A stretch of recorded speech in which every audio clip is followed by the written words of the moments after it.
স্বপ্নের বিশ্বকাপ যাত্রা যেন দুঃস্বপ্নের মতোই শেষ হলো পর্তুগালের। স্পেনের কাছে 1-0 গোলে হারের পর বিশ্বকাপ থেকে বিদায় নিশ্চিত হয়েছে ক্রিস্টিয়ানো রোনালদোদের। আর এই হারের পরপরই পর্তুগিজ দলের কোচের পদ থেকে সরে দাঁড়ানোর ঘোষণা দিয়েছেন রবার্তো মার্টিনেজ।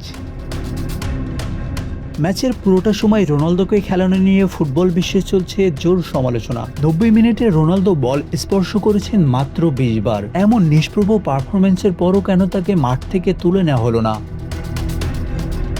সংবাদ সম্মেলনে মার্টিনেজ জানান, দলের গোল প্রয়োজন হলে রোনালদোর মতো খেলোয়াড়কে তুলে নেওয়া অযৌক্তিক। তার মতে রোনালদোর মাঠে উপস্থিতি প্রতিপক্ষের রক্ষণভাগের উপর প্রভাব ফেলে। এমনকি রামোসকে নামানোর পরিকল্পনা থাকলেও দলের কাঠামো ধরে রাখতেই শেষ পর্যন্ত তাকে নামানো হয়নি। মার্টিনেজ মনে করেন, রোনালদো শুধু খেলোয়াড় নন, ফুটবলের এক জীবন্ত আইকন। তার নিবেদন ও নেতৃত্ব পর্তুগালের জন্য সবসময়ই অনুপ্রেরণা হয়ে থাকবে। তবে স্বপ্ন পূরণে ব্যর্থ হওয়ায় কোচের দায়িত্বে ইতি টানলেন স্প্যানিশ এই কোচ। মার্টিনেজ বলেন, আমি বিশ্বকাপ জিততে এসেছিলাম, তা যখন হলো না তখন আর এই দায়িত্বে থাকার মানেই হয় না। আশানুর রহমান মিঠু, বাংলা অ্যাফেয়ার্স।